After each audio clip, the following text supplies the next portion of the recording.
Hello friends, தனி வட்டி கூட்டு வட்டி சிம்பிள் இன்ட்ரெஸ்ட் காம்பவுண்ட் இன்ட்ரெஸ்ட்குள்ளே டிஃப்ரென்ஸ் வந்து பார்க்கலாம். ஃபார்முலாலாம் கிடையாது, இது சும்மா பேசிக்காக என்னென்னு நம்ம புரிஞ்சுக்கிறதுக்காக. இப்போ வந்து அசல் வந்து நம்ம 10,000 வாங்குகிறோம், வட்டி விகிதம் ரேட் ஆஃப் இன்ட்ரெஸ்ட் வந்து 10%க்கு 3 வருஷத்துக்கு வாங்குகிறோம். ஓகேவா? அப்போ தனி வட்டி இருக்கும்போது ஃபஸ்ட் இயருக்கு எவ்வளோ வரும்?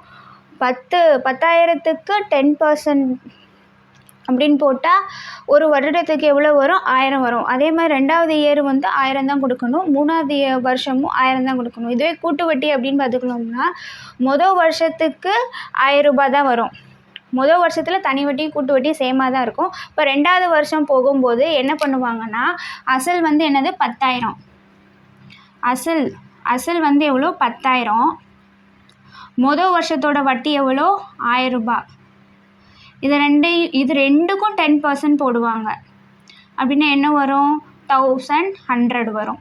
இப்போ தேர்ட் இயர் பார்க்கலாம். தேர்ட் இயர் பார்த்தோன்னா என்னென்னா, அசல் ப்ளஸ் ஃபஸ்ட் இயர் வட்டி 2வது வருஷம் வட்டி. அப்படின்னா என்ன வரும்? இது ரெண்டையும் ப்ளஸ் பண்ணால் 2100. அப்போ எவ்வளோக்கு?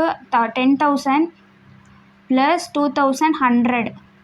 இதுக்கு வந்து 10% வட்டி போடுவாங்க. அப்போ எவ்வளோ வரும்? 1210. இப்போ பார்த்தீங்களா, இங்கே 1000 இங்கே 1000 சேமாக தான் இருக்குது. இங்கே 1000 தான் செகண்ட் இயர். இங்கே வந்து இதுக்கு வந்து வட்டிக்கும் வட்டி போடுவாங்க. இங்கே பாருங்கள், தேர்ட் இயர் 1000 தான் இருக்குது. இது வந்து வட்டி மேலே வட்டி போடுவாங்க. இதுதான் என்னது? கூட்டு வட்டிக்கும் தனி வட்டிக்கும் உள்ள டிஃப்ரென்ஸு.